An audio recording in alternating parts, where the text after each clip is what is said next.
Esto se los aplicaba una vez al año, menciona que aproximadamente 3 crioprecipitados y fue durante 7 años. Cabe mencionar que en estos años el paciente nunca presentó sangrados ni tuvo hospitalizaciones.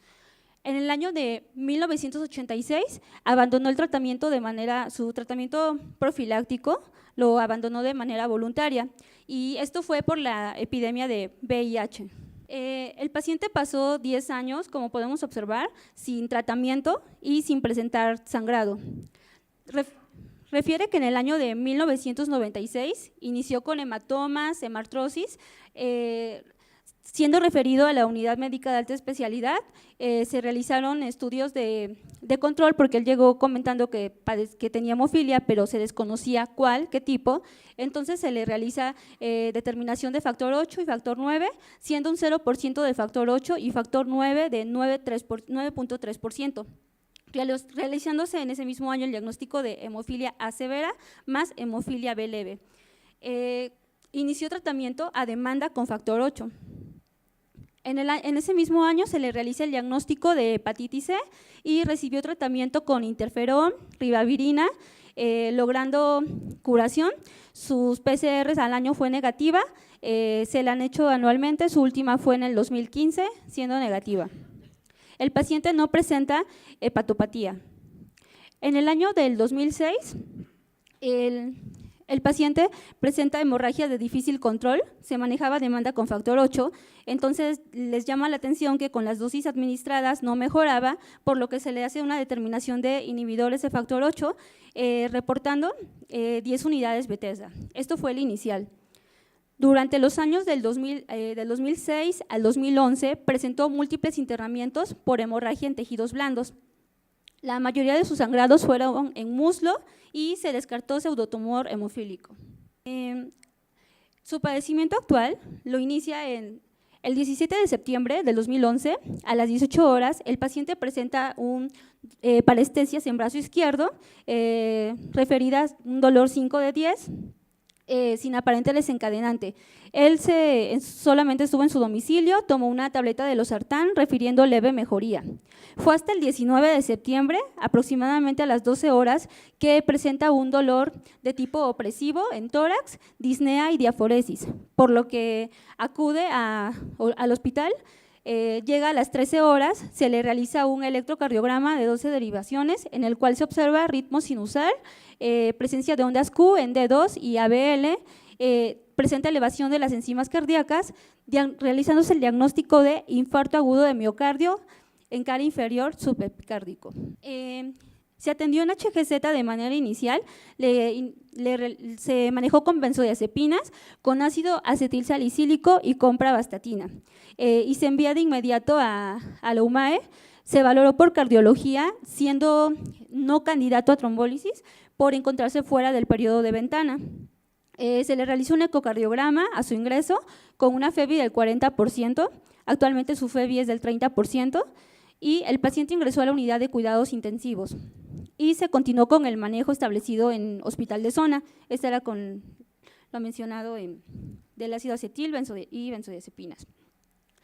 Durante su estancia hospitalaria, el paciente presentó datos de insuficiencia cardíaca congestiva, siendo manejado con diurético, presentó neumonía nosocomial, iniciando manejo con quinolonas, presentando mejoría. El día 26 de septiembre, el paciente presenta un hematoma disecante en brazo derecho, fue en sitio donde se realizaban las gasometrías, por lo que se valora por hematología y se le inicia manejo con factor 8 al 40% cada 12 horas durante 5 días, resolviéndose el cuadro y sin requerir manejo quirúrgico. El paciente egresa el 3 de octubre del 2011 por mejoría.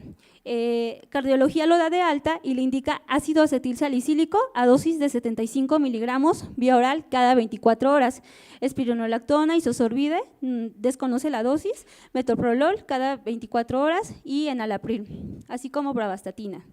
El paciente durante todo ese tiempo estuvo tomando ácido acetilsalicílico, no presentaba sangrados y no recibía profilaxis con factor 8. Se le hace nueva determinación de inhibidor de factor 8 el 10 de noviembre, presentando 512 unidades Bethesda. El 20 de diciembre el paciente llega a la consulta de hematología presentando un hematoma en cuello de 20 centímetros, por lo que se suspende el manejo por parte de hematología, el manejo con ácido acetilsalicílico. Eso no se lo mencionó el paciente a su cardiólogo.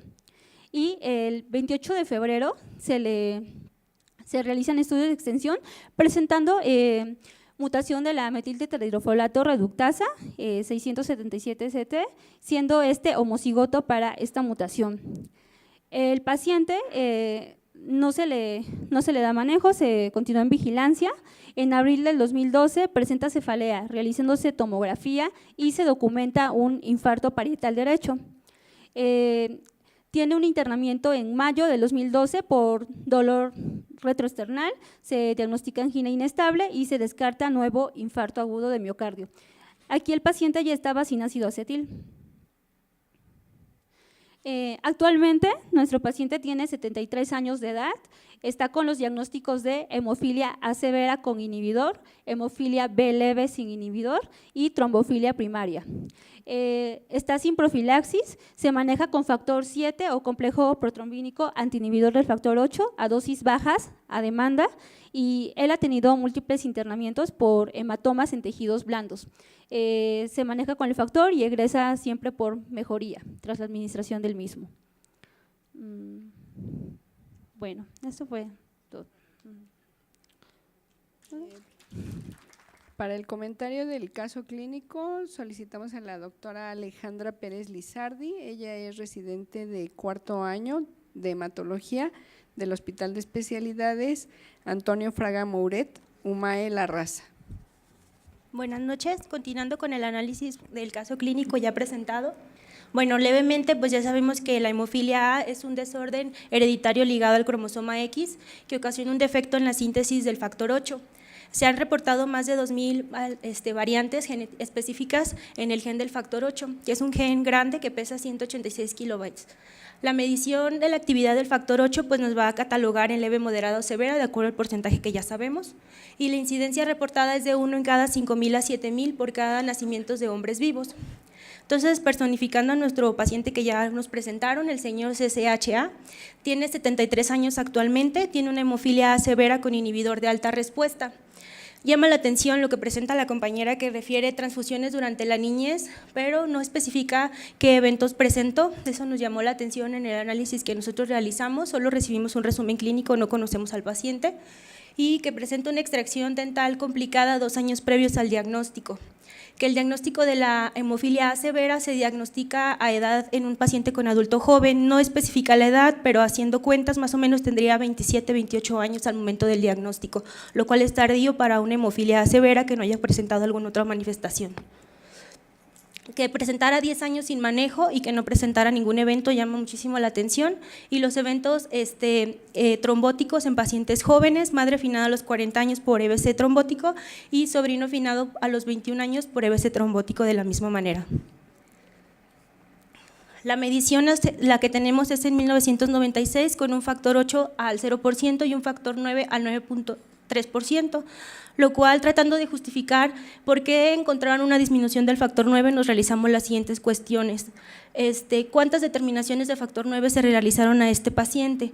¿En qué momento se realizó la determinación de estos factores? En relación a analizando el caso, fue al mismo tiempo que se realiza el diagnóstico de la hemofilia. Dice que no tiene patopatía, pero no sabemos en qué fase estaba el paciente cuando se realizan estas determinaciones.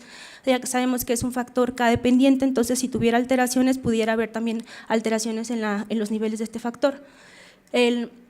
Y pues además el factor 8, que la alteración en este factor sea tan grande que el locus también pueda afectar el gen del factor 9 que también se ubica en el brazo largo del cromosoma X. La determinación del inhibidor se realiza en el 2006 con 10 unidades Bethesda. Y pues lo importante de este caso que nos vamos a enfocar es el manejo en el paciente con enfermedad cardiovascular. Debido a las mejoras que ha habido en el tratamiento de estos pacientes hemofílicos, pues ha mejorado su supervivencia, que la cualmente es equiparable a la supervivencia de la población general. Por lo tanto, las afecciones que se esperan en este grupo pues son las esperadas para pacientes adultos con enfermedad cardiovascular, cuadro que no se presentaba anteriormente dado que la supervivencia era muy pobre, morían de manera temprana, como vimos los familiares, por eventos hemorrágicos. Entonces, los factores de riesgo en los cardiovasculares en los pacientes hemofílicos se trata de evaluar si tienen alguna similitud a los pacientes que no tienen esta alteración. Entonces, hay pocos estudios realmente. El grupo europeo determinó como principal factor a lo que es la hipertensión, encontrándose en un 49% versus un 40% comparado con la población en general. Otros factores que fueron estudiados fueron la obesidad, un 15 versus un 20%, la hipercolesterolemia, no hubo un aumento en con un 44 versus un 68%, diabetes tipo 2 y tabaquismo presentaron en porcentajes similares. En otro estudio, en el estudio estadounidense, la prevalencia se reporta al doble en la enfermedad cardiovascular, el infarto agudo del miocardio en población hemofílica comparado con blancos no hispanos. Entonces, dentro de los factores cardiovasculares a evaluar en cualquier paciente, tenemos lo que es la hipertensión arterial sistémica, diabetes, dislipidemia, tabaquismo, el índice de masa corporal, el sedentarismo y la historia familiar de eventos cardiovasculares a edad temprana, de los cuales pues, nuestro paciente presentaba el sexo y la edad, el tabaquismo, sedentarismo y antecedentes familiares.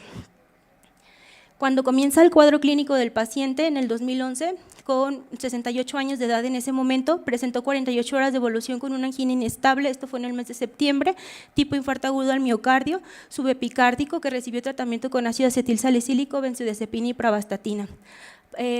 4 días después presenta un hematoma disecante en brazo derecho con síndrome compartimental.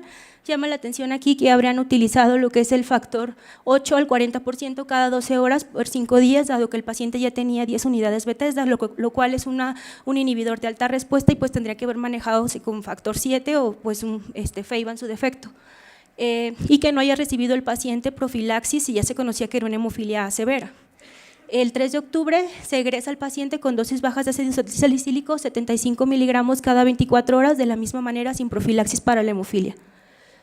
Hay pocos estudios, como les comentaba, no hay una guía para el manejo de los pacientes con hemofilia y enfermedad cardiovascular, pero lo que encontré realmente no es muy nuevo, pero está didáctico: el manejo del paciente con enfermedad cardiovascular, con síndromes coronarios agudos, en este caso con un infarto agudo al miocardio.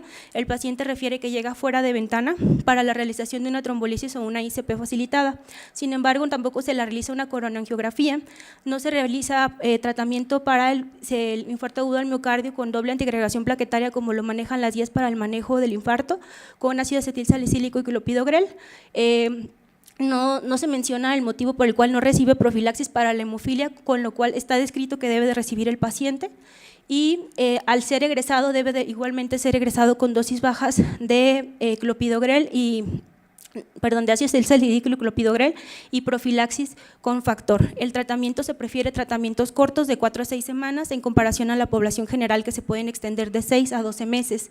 Si el paciente hubiera sido candidato a la realización de una coronangiografía, debería haber recibido también profilaxis con heparinas de bajo peso molecular o heparinas no fraccionadas, lo cual tampoco se menciona por qué no lo recibe el paciente. Si fuera candidato a stent, ¿qué tipo de stent se elegiría para este paciente? Son puntos que se deben de debatir con el cardiólogo. Nosotros no vamos a dar el manejo, pero sí tenemos que opinar respecto al manejo. Se prefieren los stents no medicados en muchas de las publicaciones, en otras refieren que sí se prefiere el uso de los stents medicados porque acorta el uso de la terapia antiplaquetaria. Dentro de el manejo, como les menciono, no hay una guía para el manejo, se prefiere la infusión continua versus las inyecciones en bolo, porque esto pues dispara los picos plasmáticos y esto pues favorece al desarrollo de inhibidores, como lo vamos a ver más adelante.